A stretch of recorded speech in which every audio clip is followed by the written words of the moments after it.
So, a long time ago, there was this quack medical practice in which, in order to heal someone, they would create a wound or incision that caused a person to bleed, releasing the impurities that afflicted them alongside some of their vital juice.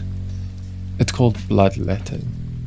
And long story short, while not particularly useful in curing the common cold, I do feel as though this is how it works with ideas. At least, I know that's the case for me, as it seems to be a biological necessity to fully articulate some random idea that's at the front of my mind before I'm able to truly focus on things that are usually more important to me being a functioning adult.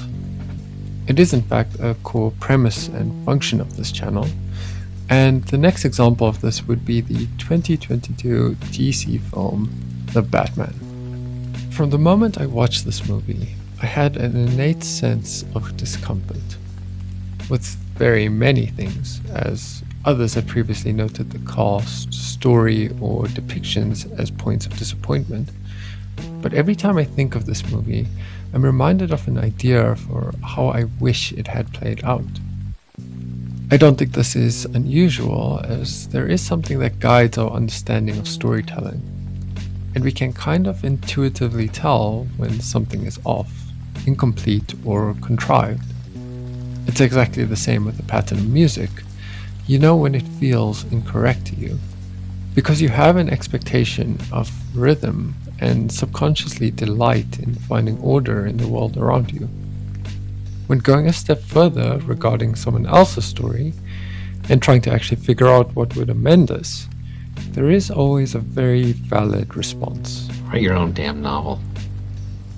But nevertheless, I must let.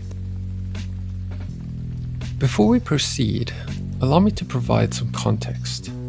And if you haven't already, I would recommend watching the movie, as it's about to be spoiled in a way that I imagine few things ever have been for you. Upon watching the 2017 DC movie Wonder Woman, I developed a bit of a crush on the now controversial actress Gal Gadot. It's not particularly surprising, but what was is that I had previously seen her and her as Wonder Woman in the movie Batman vs. Superman, which did not have the same effect. In the aftermath, I kind of wondered to myself why that was the case, and came to the somewhat sad realization that it was because Batman was there, and Superman, and E.T.'s uncle, and this guy.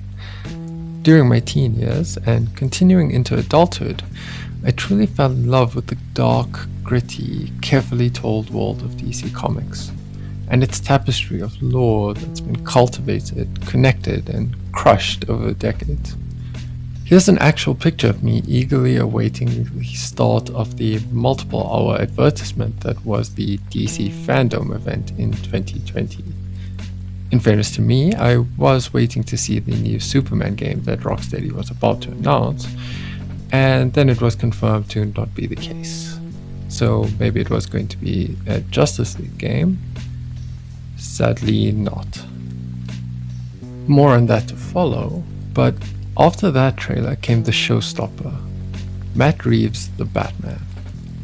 In a word, it was incredible. It had all of those aspects that I loved, plus a bit of grunge. The Twilight guy didn't even look that bad in the suit, and it was seemingly a pure detective story, focusing on the most core aspect of Batman, who is the world's greatest detective and arguably the most famous character in Detective Comics.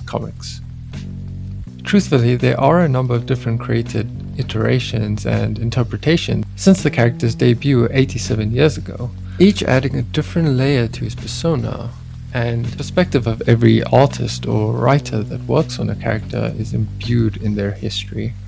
And it's what gives comic book characters a level of depth that just can't be replicated through other types of media, in my very humble opinion. Despite this, Batman is a detective, perhaps an unlicensed one, but first and foremost, a detective. I did wear an actual Batman cape to what you may call a high school prom, But if you still need further affirmation of this, here's one of the more appreciated Batman writers on that notion.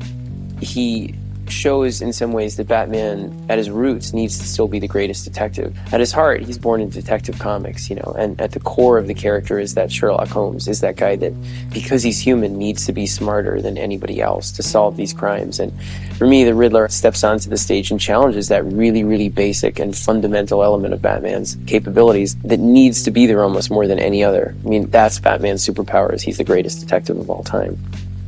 Fast forward 2 years from the DC Fandom trailer, and the movie got released. And we did get a very interesting take of the Batman unfolding before us. Being someone who loves detective stories, I'm very familiar with a common trope that is used. I'm not sure if it has a defined name when used in a detective story, but it is essentially the fish out of water trope. When a character is taken out of their usual environment and placed within one that is foreign. It's a useful tool in storytelling in general, as you're able to use that character as a way to organically explain various concepts to the audience, rather than through use of exposition. This works particularly well in mysteries and whodunits, because it adds an element of whimsy to what is in reality a rather mundane process. A memorable example of this is a show that came out in the late 2000s called Castle. If you're not familiar with the series, a best-selling mystery novelist is brought out on an investigation as a consultant when a serial killer starts to replicate murders from his books. What follows are stories in which a combination of skill sets, specifically expertise in his own books, as well as a unique, non-conforming perspective in comparison to the mostly by-the-book investigators, result in one or more cases being solved every 45 minutes. There are many more examples of this from TV alone, but next time you watch The Batman, I want you to think about this concept and ask yourself what he is able to accomplish or even add to the investigative process that a regular undercover cop could not. I suppose there is something that is revealed eventually, but leading up to that, we follow an active investigation, a brutal depiction of Gotham City, Batman finding his feet, occasionally saving people, occasionally doing the opposite, failing to use Google Translate, and stalking a lady. To illustrate my impending point, I watched the movie again and mapped out each of these story beats per scene to show their sequence and frequency. Note that this is relative to the scenes and not the time, meaning that a single action scene that is 8 minutes long would appear as the same length as a single 2-minute romance scene on this graphic. And as we can see, this is in fact a detective story, straight and true. It tells a really intriguing, well-paced, and I'm told well-shot tale, pertaining to a string of murders in which the Riddler has left a series of clues that lead to the next grim discovery, all of which feeding a city-wide conspiracy that includes Bruce's own family. It's good stuff, and honestly, having watched it about 4 times now and disliking it the first time, I can conclude that it does get better with each viewing. And even more as you separate the character you're watching from the superhero that you've become accustomed to, and take it as the action mystery that it is. The story reaches a climax of intrigue at this tremendous scene where Batman finally confronts the Riddler in an interrogation room after he is found and captured. There is immediate suspense provided by the fact that both Batman and the audience are unaware of whether the Riddler knows who he is under the mask. Through great writing and performances, they are able to really toy with that for longer than you'd think. And after the revelation that he does not, there is a further one that Batman, the Batman, has in fact been a pawn in all of this, doing exactly what the Riddler intended him to do at every step, under the guise of solving the case. If this movie was called The Riddler, this video would not exist, because this ruled. And it's a shame that such an amazing version of the Riddler had to come at the cost of Batman. After the scene, which includes the Riddler literally telling him that he's not as smart as he expected, and ends with him punching the bulletproof screen, he returns to the Riddler's apartment, which is where the problem worsens. Here, an on-duty officer, upon finding him tampering with evidence, tells him what the murder weapon is, like what the object actually is. There is a concept called cumulative advantage. Essentially, it describes the idea that if someone starts at a higher level than another, they continue to progress at an even higher level or rate. It is the basis of how we understand talent. See, I can understand a less advanced suit and technology, driving like me, or a less adept combatant in Batman's Year 1 or 2, but I can't accept that as the intellectual starting point of the world's greatest detective. Emotionally and socially, his mind's voice still needs to crack. And as an investigator, he fails to do or observe some of the most simplistic details, like the Spanish translation riddle the Penguin has his turn to mock him for. And in a case where the protagonist is so clearly particular about details, it's difficult to excuse the fact that after previously identifying the murder weapon, he doesn't even question what the heck this weird thing is. It turns out to be some sort of carpeting tool, and he uses it to find the Riddler's grand scheme. And then things devolve into a series of action scenes in which Batman learns a lesson about being a symbol of hope rather than fear, by utterly losing and failing to save the entire city, let alone the day. From that very first viewing in the cinema, I had that immediate sense of something being off, likely triggered by an understanding of the character that was built over decades. The reason that Batman went back to the Riddler's apartment after the interrogation is because they needed to access his PC, and they needed the password, which he clearly did not get during the interrogation. They really should have brought in the big guns on this one, but yes, the password is under the carpet, and he finds out about the big plan to flood the city, etc. through a montage. And here's where the potential became unbearable to me. Between the first time they find his apartment, the interrogation scene, and the second entry of the apartment, there isn't actually an indication of time. Therefore, at some point in the interrogation scene, this could have happened. Imagine for a second, after the built-up fear and frustration, the relentless chase, and the perfect depiction of the Riddler's intellectual brilliance that we had just witnessed, we get the classic Batman counter. Instead of this carpeting happening after the interrogation, it happens before, but is told during. Batman walks into the room. They go on as they had, but upon realizing that Batman is not as smart as he had thought, he tells him what is about to happen. Cue the montage of explosions and flooding and Riddler acolytes. And then, the smirk. We see Batman accessing the PC, preferably without law enforcement assistance. Then he, with confidence, tells the Riddler how he already knew this, and systematically foiled each aspect, through use of video montage again. And Batman walks out having actually solved the case, saved the day, and set a reference point. I understand that the scenes that follow act as a flashpoint event for him to come to various conclusions, but I do feel that given the extensive storyline that preceded it, many of them could still occur without having our hero be less than that. So there it is. Ultimately, this is a good movie, and my own gripes with the film could probably all be attended to by a competent sequel. Honestly, I look forward to it. Who knows, maybe I also have a new appreciation for a slow and small start for the sake of longevity.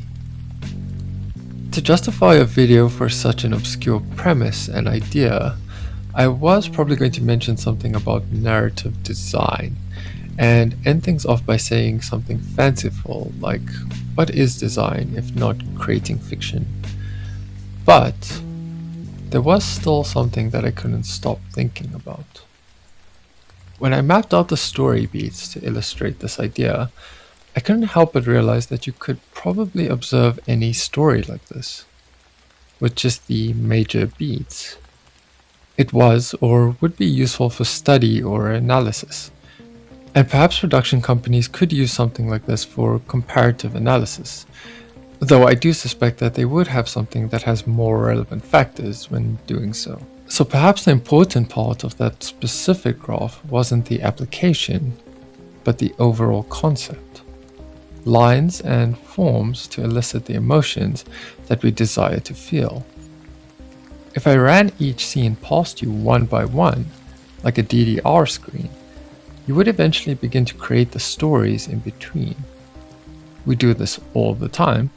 Our minds work in this wonderful way in which we can imagine and create storylines and personalities where they aren't. But why would we want to do that? Why remove all of the things that we want to see, all of the artistry, or visual and audio intrigue? We wouldn't. So what if we used it to briefly indicate rather than fully inform? To tell us what we would watch rather than what we are watching? It's a well-documented problem at this point, having the gift of time and the curse of choice. You're scrolling through countless options, needing to find a consensus on the genre, duration, and more. It's worsened by the fact that you may need to select each option to observe the pertinent information. And before long, you don't have enough time to watch anything.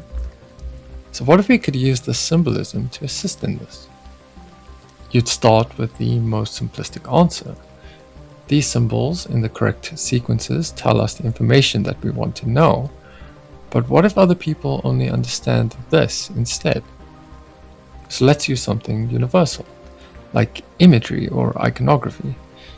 Coincidentally, comics are a perfect example of communication through simultaneous formats.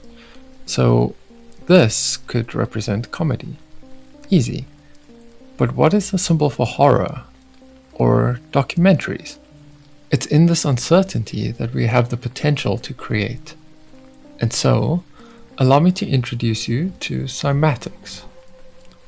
This is the visualization of sound through the use of sand or water. It has various implications on the nature of sound, and I'm sure could have many applications in understanding our physical reality, but for my purposes it is eerily beautiful.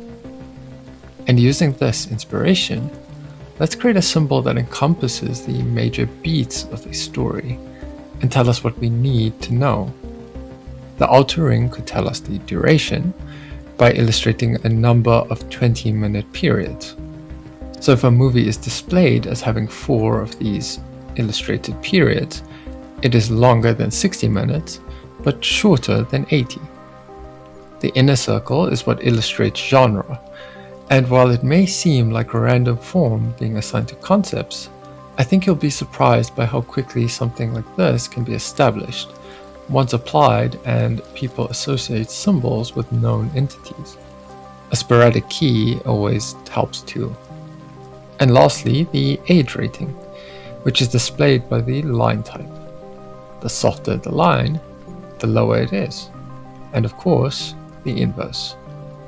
And that's that. A new language for our modern, time-strapped media dystopia.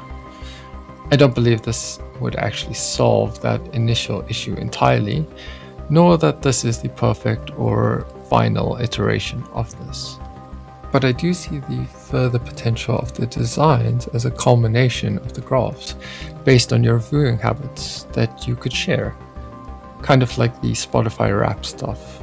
Imagine how much your friends that only watch horrors would love that.